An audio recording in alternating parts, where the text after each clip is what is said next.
اہل بیت میں کون کون لوگ شامل ہیں۔ میرے بھائیو، جس طرح اہل بیت میں سیدنا علی رضی اللہ عنہ شامل ہے، سیدہ فاطمہ شامل ہے، سیدنا حسنین کریمین رضی اللہ عنہما شامل ہیں، اسی طرح رسول اللہ صلی اللہ علیہ وسلم کی جو بیویاں ہیں، آپ علیہ الصلاۃ والسلام کی تمام بیویاں وہ اہل بیت میں شامل ہیں۔ اس لیے یہ قرآن مجید کی یہ جو آیت ہے، انما یرید اللہ لیذھب عنکم الرجس اہل البیت ویطہرکم تطہیرا، کہ اہل بیت اللہ تمہارے ساتھ ارادہ رکھتا ہے کہ تمہیں پاک کر دے، تم سے گندگی کو، گناہوں کو دور کر دے۔ اس آیت کا جو پچھلا سیاق ہے، جو جتنے خطابات ہیں وہ نبی علیہ الصلاۃ والسلام کی بیویوں کے لیے ہیں، اور اس آیت کی بعد والی جو آیت ہے اس میں خطاب بھی نبی علیہ الصلاۃ والسلام کی بیویوں کے لیے ہے۔ اللہ تعالیٰ اس سے پچھلی کئی ایک آیات میں نبی علیہ الصلاۃ والسلام کی بیویوں سے خطاب کرتے ہوئے فرماتے ہیں، یا نساء النبی من یأت منکن بفاحشۃ مبینہ یضاعف لها العذاب ضعفین، اور اس کے بعد جتنی ضمائر ہیں، جتنے خطابات ہیں، وہ نبی علیہ الصلاۃ والسلام کی بیویوں کے لیے ہیں کہ ومن یقنط منکن، یہ کنہ یہ مؤنث کی ضمیر ہے، جمع مؤنث کی ضمیر ہے، وتعمل یہ واحد مؤنث کا صیغہ ہے، اور اسی طرح پھر اللہ تعالیٰ فرماتے ہیں یا نساء النبی لستن کاحد من النساء، پھر خطاب نبی علیہ الصلاۃ والسلام کی بیویوں کو ہے کہ نبی کی بیویوں تم عام عورتوں کی مانند نہیں ہو، فلا تخضعن بالقول فیطمع الذی فی قلبہ مرض وقلن قولا معروفا۔ اللہ فرماتے ہیں اے نبی کی بیویوں، جب تم سے کوئی آدمی آ کے بات کرے تو تم نے اپنی آواز کے اندر نرمی پیدا نہیں کرنی۔ یہ نہ ہو کہ وہ آدمی جس کے دل کے اندر بیماری ہے وہ طمع لے کے بیٹھ جائے، اور اس کے بعد اگلا خطاب جمع مؤنث حاضر کے صیغے کے ساتھ پھر نبی علیہ الصلاۃ والسلام کی بیویوں کو ہے کہ وقرن فی بیوتکن، اے نبی کی بیویوں اپنے گھر کے اندر ٹھہر کے رہو، ولا تبرجن تبرج الجاہلیۃ الاولی، پھر خطاب نبی علیہ الصلاۃ والسلام کی بیویوں کو ہے کہ اے میرے نبی کی بیویوں تم نے اس طرح جو ہے بناؤ سنگار نہیں کرنا جس طرح کے جاہلیت کی عورتیں اختیار کرتی ہیں۔ وَأَقِمْنَ الصَّلَاةَ وَآتِينَ الزَّكَاةَ، تم نے نماز قائم کرنی ہے، تم نے زکوٰۃ ادا کرنی ہے۔ وَأَطِيعْنَ اللَّهَ وَرَسُولَهُ، پھر خطاب جمع مؤنث حاضر کا نبی علیہ الصلاۃ والسلام کی بیویوں کے لیے ہے کہ تم نے اللہ اور اس کے رسول کی اطاعت اور فرما برداری کرنی ہے۔ یہ تمام خطابات نبی علیہ الصلاۃ والسلام کی بیویوں کے لیے ہے۔ یہ تمام چیزیں بیان کرنے کے بعد اللہ تعالیٰ آگے فرماتے ہیں انما یرید اللہ لیذھب عنکم الرجس اہل البیت، اے نبی کے گھر والوں، اے نبی کی بیویوں، اللہ تم سے تمہارے ساتھ ارادہ رکھتے ہیں کہ اللہ تم سے گندگی کو دور کر دیں، ویطہرکم تطہیرا، اور اللہ تمہیں پاکی عطا فرما دے۔ یہ خطاب کرنے کے بعد اگلی آیت میں پھر خطاب نبی علیہ الصلاۃ والسلام کی بیویوں کو ہے، جمع مؤنث حاضر کا صیغہ ہے، وَاذْكُرْنَ مَا يُتْلَى فِي بُيُوتِكُنَّ مِنْ آیَاتِ اللَّهِ وَالْحِکْمَةِ، اے نبی کی بیویوں تم اللہ تعالیٰ کی آیات اور حکمت کی تلاوت کیا کرو، اللہ کا ذکر کیا کرو۔ تو اس آیت میں پہلا خطاب وہ نبی علیہ الصلاۃ والسلام کی بیویوں کے لیے ہے، اور جہاں پہ اہل بیت کا تذکرہ ہے اس سے پہلے اور بعد میں دونوں آیات، بلکہ اس سے پہلے کئی آیات میں تمام خطابات نبی علیہ الصلاۃ والسلام کی بیویوں کے لیے ہے۔ تو یہ جو سیاق ہے یہ نبی علیہ الصلاۃ والسلام کی بیویوں کے لیے ہے۔ تو جس طرح سیدنا حسنین کریمین، سیدہ فاطمہ اور سیدنا علی المرتضیٰ رضی اللہ عنہ اہل بیت میں شامل ہیں، اسی طرح نبی علیہ الصلاۃ والسلام کی تمام بیویاں بھی نبی علیہ الصلاۃ والسلام کے اہل بیت میں شامل ہیں۔ یہاں پہ ایک دو اعتراضات ہیں، ان کے جواب دے کے میں انشاءاللہ آگے اپنی بات کو مکمل کروں گا۔ دیکھیے، بعض لوگ کہتے ہیں کہ پیچھے اگرچہ خطاب جو ہے وہ نبی علیہ الصلاۃ والسلام کی بیویوں کے لیے ہے، مؤنث کے صیغے ہیں، لیکن جہاں پہ اہل بیت کا تذکرہ ہے انما یرید اللہ لیذھب عنکم الرجس اہل البیت، تو وہاں پہ علیکم جو ضمیر ہے یہ مذکر کے لیے ہے، تو مذکر میں نبی علیہ الصلوۃ والسلام کی بیویاں نہیں آتی۔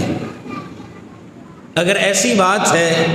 تو دیکھیے 12واں پارہ اٹھا کے سورہ ہود، اللہ تعالیٰ نے جہاں پہ اس بات کو بیان کیا کہ جب فرشتے سیدنا ابراہیم علیہ السلام کے پاس تشریف لائے، انہوں نے آ کے سیدنا ابراہیم اور ان کی بیوی سارہ رضی اللہ عنہا یا علیہ السلام کو بشارت دی، اسحاق علیہ السلام کی بیٹے کی بشارت دی، تو وہاں پہ جو سیدہ سارہ تھی، سیدنا ابراہیم علیہ السلام کی زوجہ، وہ کہتے ہیں یا ویلتی أَلِدُ وَأَنَا عَجُوزٌ وَهَذَا بَالِي شَيْخًا إِنَّ هَذَا لَشَيْءٌ عَجِيبٌ، ہے افسوس اب میں بچہ جنوں گی، وَأَنَا عَجُوزٌ میں تو بانجھ ہو چکی ہوں، وَهَذَا بَالِي شَيْخًا میرا خامد بہت بوڑھا ہو چکا ہے، إِنَّ هَذَا لَشَيْءٌ عَجِيبٌ یہ تو بڑی عجیب بات ہے۔ فرشتے آگے سے سیدہ سارہ رضی اللہ عنہا کو کیا کہتے ہیں؟ اتعجبین من امر اللہ رحمت اللہ وبرکاتہ علیکم اہل البیت۔ دونوں مسئلے، دونوں اشکال جو اس آیت کے اندر موجود تھے، اللہ تعالیٰ نے اس آیت میں حل کر دیے۔ فرشتوں نے سیدہ سارہ کو کہا کہ اللہ کی بندی تو اللہ کے امر سے تعجب کرتی ہے، اللہ جب چاہے اللہ اس وقت کسی کو بھی پیدا کر سکتے ہیں، اللہ تو اس چیز کے اوپر قادر ہے کہ بغیر باپ اور ماں کے سیدنا آدم علیہ السلام کو پیدا کر دیا، بغیر باپ کے سیدنا عیسیٰ علیہ السلام کو پیدا کر دیا، اور اسی طرح بغیر عورت کے اللہ تعالیٰ نے حوا علیہ السلام کو پیدا کر دیا۔ اللہ کے امر سے تعجب نہیں کرتے۔ رحمت اللہ وبرکاتہ علیکم اہل البیت، یہاں پہ خطاب ہو رہا ہے سیدنا ابراہیم علیہ السلام کی بیوی کو، تو فرشتے کہتے ہیں کہ اے اہل بیت، اے گھر والوں، تمہارے اوپر اللہ کی رحمتیں اور برکتیں نازل ہوں۔ یہاں پہ علیکم مؤنث مذکر کا صیغہ ہے، لیکن خطاب سیدنا ابراہیم علیہ السلام کی بیوی کے لیے ہے۔ تو اہل علم کہتے ہیں کہ جب مقصود یہ ہو کہ کسی کو عزت بخشنا ہو تو مؤنث کی جگہ پہ جمع مذکر کا صیغہ ذکر کیا جاتا ہے۔ تو یہاں پہ اللہ تعالیٰ نبی علیہ الصلوۃ والسلام کی بیویوں کی شان اور عظمت کو بیان کرنا چاہتے ہیں، اس لیے مؤنث کی جگہ جمع مذکر کا صیغہ استعمال کیا۔ جس طرح سیدنا ابراہیم علیہ السلام کی بیوی کے لیے جمع مذکر کا صیغہ استعمال کیا ہے، اور سیدنا ابراہیم علیہ السلام کی بیوی کے لیے اہل بیت کا لفظ قرآن مجید میں استعمال ہوا ہے، تو اسی طرح اس آیت میں سورہ احزاب میں یہ خطاب، اول خطاب جو ہے وہ نبی علیہ الصلوۃ والسلام کی بیویوں کے لیے ہے۔ تو سب سے پہلے نبی علیہ الصلوۃ والسلام کی بیویاں اس حکم کے اندر شامل ہوتی ہیں کہ وہ نبی علیہ الصلوۃ والسلام کا اہل بیت ہے۔ میرے بھائیوں، اگر ان لوگوں کی بات مان لی جائے کہ اس سے مراد جو ہے وہ صرف سیدہ فاطمہ،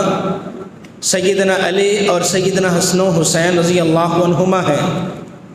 تو پھر سوال یہ پیدا ہوتا ہے سیدنا عباس رضی اللہ عنہ،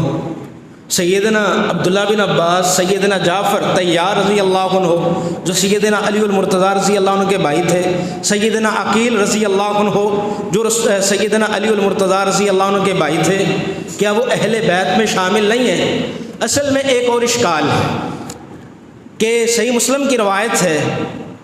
حدیث کے لفظ یہ ہے کہ خرج النبی صلی اللہ علیہ وسلم، یہ حدیث میں نے پچھلے جمعے میں بیان کی تھی، وعلیہ مرت مرحل من شعر اسود،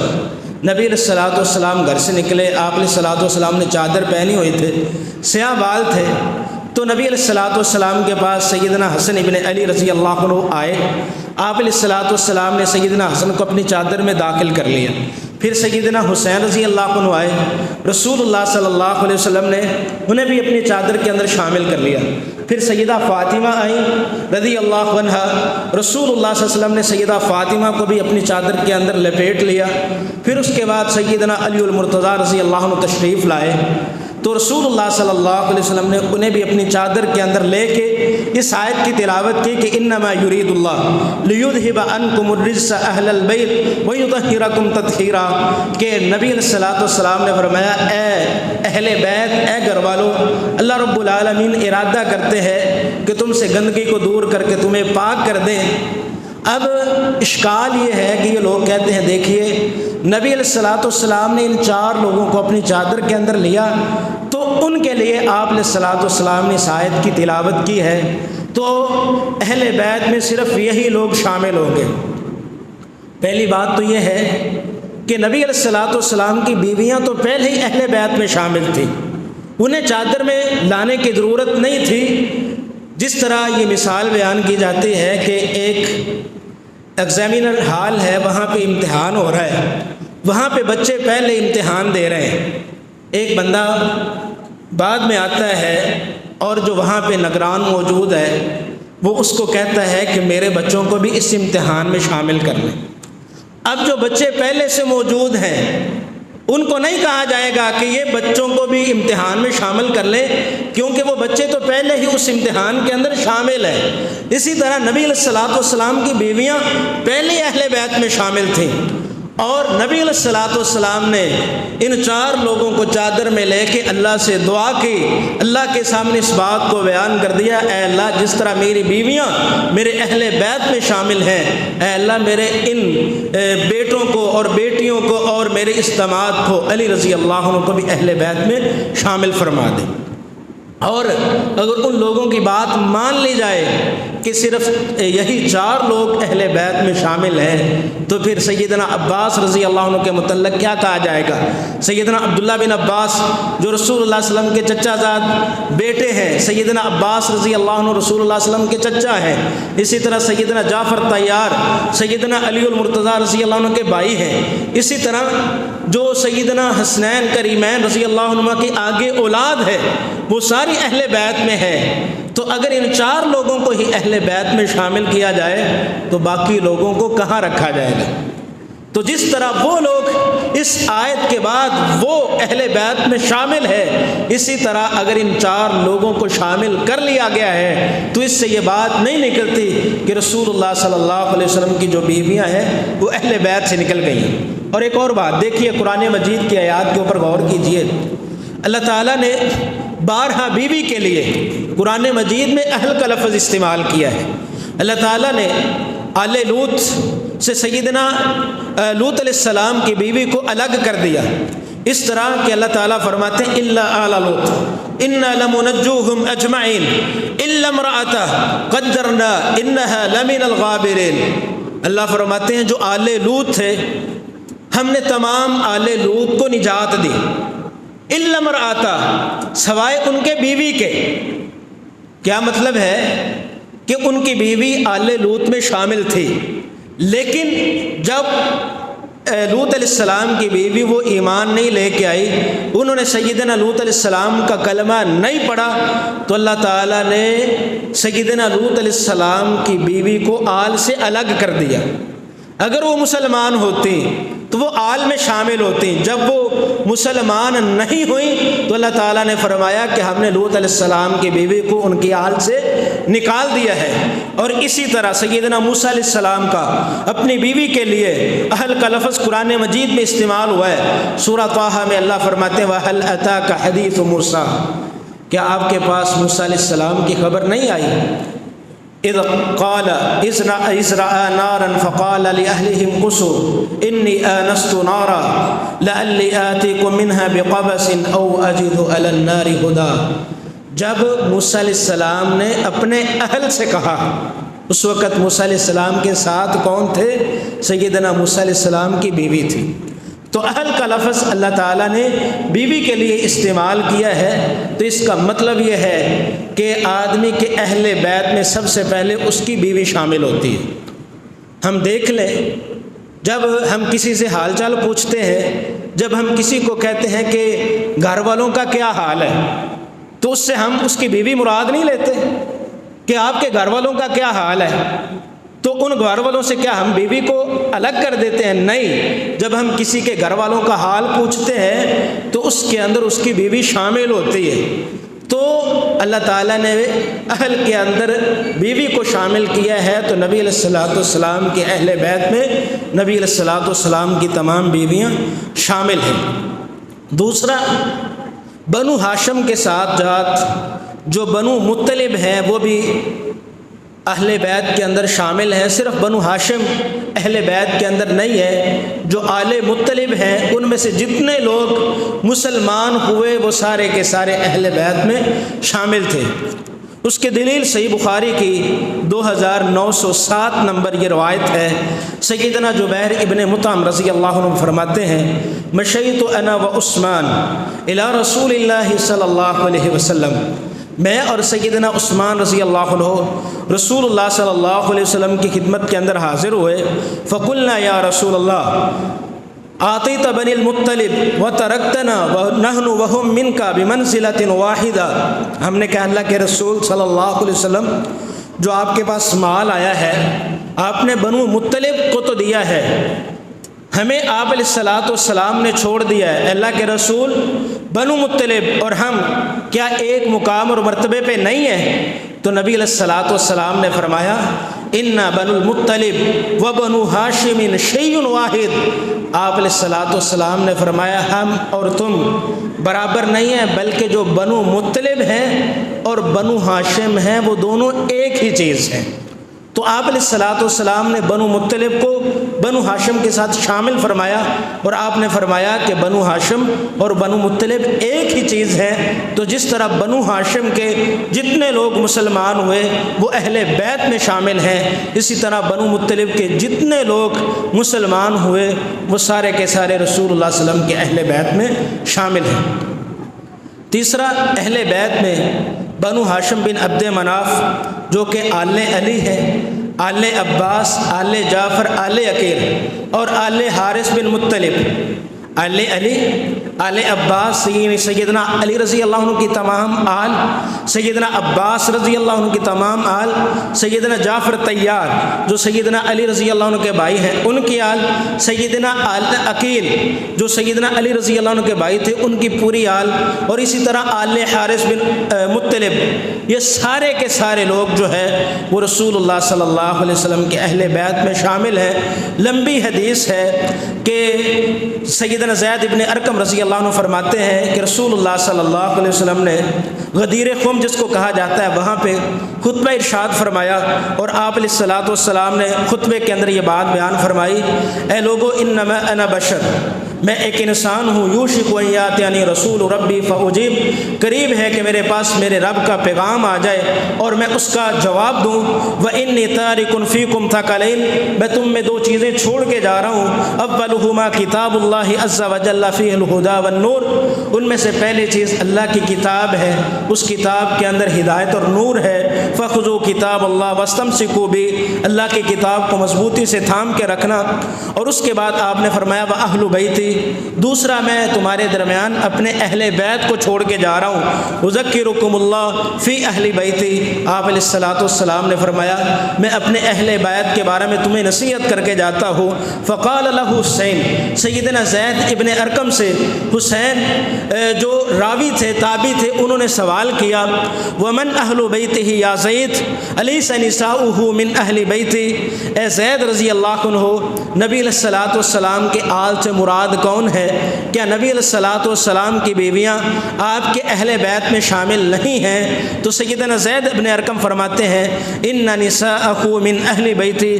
کیوں نہیں، نبی علیہ الصلوۃ والسلام کی بیویاں آپ کے اہل بیت میں شامل ہیں، ولیکن اہل بیتہ من حرم الصدقہ بعدہ، لیکن ان اہل بیت سے مراد وہ لوگ ہیں جن پہ رسول اللہ صلی اللہ علیہ وسلم کے بعد صدقہ حرام ہے۔ تو میں نے کہا من ہم، وہ کون ہے؟ تو انہوں نے فرمایا ہم آل علی و آل عقیل و آل جعفر و آل عباس، کہ اس سے مراد آل علی ہیں، آل عقیل ہیں، آل جعفر ہیں اور آل عباس ہیں رضی اللہ عنہم اجمعین۔ یہاں پہ ایک چیز، کیونکہ وقت ختم ہو گیا، میں آخری بات کر کے اپنی بات کو مکمل کر دوں گا۔ نبی علیہ الصلوۃ والسلام نے فرمایا اہل بیت سے مراد وہ لوگ ہیں جن کے اوپر صدقہ حرام ہے۔ تو جو اپنے آپ کو آل بیت میں شامل کرے اور اپنے آپ کو سید کہے اور وہ صدقہ بھی کھائے تو رسول اللہ صلی اللہ علیہ وسلم کی اس حدیث کے مطابق وہ اہل بیت میں شامل نہیں ہے۔ اہل بیت میں وہ لوگ شامل ہیں جن کے لیے صدقہ لینا حرام ہے۔ اور آخری چیز، موالی جو مولا ہیں بنو ہاشم کے، آل محمد کے، مولا سے مراد آقا بھی ہوتا ہے، غلام بھی ہوتا ہے، اور آزاد کرنے والا بھی ہوتا ہے، اور جس غلام کو آزاد کیا جائے وہ بھی مولا کے اندر شامل ہے۔ تو اس مولا سے مراد یا تو غلام ہے یا آل محمد کے آزاد کردہ غلام ہے۔ رسول اللہ صلی اللہ علیہ وسلم کے مولا مہران وہ فرماتے ہیں، رسول اللہ صلی اللہ علیہ وسلم نے فرمایا ان آل محمد لا تحل لنا الصدقہ، ہم جو آل محمد ہیں ہمارے لیے صدقہ لینا وہ جائز اور درست نہیں ہے۔ وہ مولا القوم منہم، اور آپ نے فرمایا جو قوم کا مولا ہوتا ہے ان کا غلام یا ان کا آزاد کرتا غلام وہ بھی ان کے اندر شامل ہوتا ہے۔ تو اس لیے آل بیت کا جو غلام یا ان کا آزاد کردہ غلام ہے، نبی علیہ الصلوۃ والسلام کی اس حدیث کے مطابق وہ بھی اہل بیت میں شامل ہے۔ اللہ تعالیٰ سے دعا ہے کہ اللہ تعالیٰ ہمیں رسول اللہ صلی اللہ علیہ وسلم کے اہل بیت سے محبت کرنے کی توفیق عطا فرمائے، قرآن و سنت کو سمجھ کے اس کے مطابق اللہ ہمیں عمل کرنے کی توفیق عطا فرمائے۔ وما علیہ الا البلاغ المبین۔